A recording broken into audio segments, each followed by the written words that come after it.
షర్మిల కాంగ్రెస్ పార్టీలో చేరకుండా ఉండేందుకు తీవ్ర ప్రయత్నాలే చేశారు జగన్మోహన్ రెడ్డి గారు అనే ప్రచారం విపరీతంగా జరిగింది.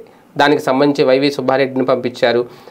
చెల్లమ్మ అటు వెళ్ళొద్దు, లేదంటే చెల్లమ్మ ఏపీకి రావద్దు అంటూ పెద్ద పెద్ద పోస్టర్లు సోషల్ మీడియాలో బాగా వైరల్ చేశారు. అంటే జగన్మోహన్ రెడ్డి గారు భయపడిపోతున్నారు షర్మిల కాంగ్రెస్ పార్టీలో చేరుతుంటే అనే ప్రచారం అయితే చేశారు. ఈ నేపథ్యంలోనే వైవి సుబ్బారెడ్డి గారు క్లారిటీ ఇచ్చారు. తాను మామూలుగా విజయమ్మను కలవడానికి వెళ్ళాను తప్ప నన్ను ఎవరు రాయబారిగా పంపలేదు, నేను షర్మిలతో ఏం మాట్లాడలేదు అనేది. కాకపోతే అలాగే షర్మిల గారు తన కుమారుడి వివాహం నేపథ్యంలో బిజీగా ఉన్నారు.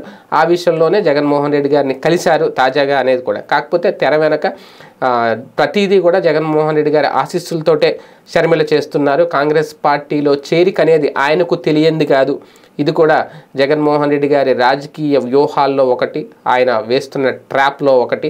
మొత్తం అన్ని పక్షాలు కూడా జగన్మోహన్ రెడ్డి గారు వేస్తున్న ట్రాప్లో చిక్కుకుంటున్నాయి, ఇరుక్కుంటున్నాయి అనేవాళ్ళు కూడా లేకపోలేదు. ఎప్పటికైనా జగనన్న వదిలిన బాణం అనే పేరు ఏదైతే ఉందో షర్మిలకి ఆ పేరును ఆమె నిలబెట్టుకోబోతున్నారు ఈ అతిపెద్ద వ్యూహాత్మక ఎత్తుగడతో. ఇది కనీసం ఢిల్లీలో ఉన్న కాంగ్రెస్ పెద్దలు కూడా గ్రహించలేదు. అందుకే ఆమెను పార్టీలో చేర్చుకున్నారని.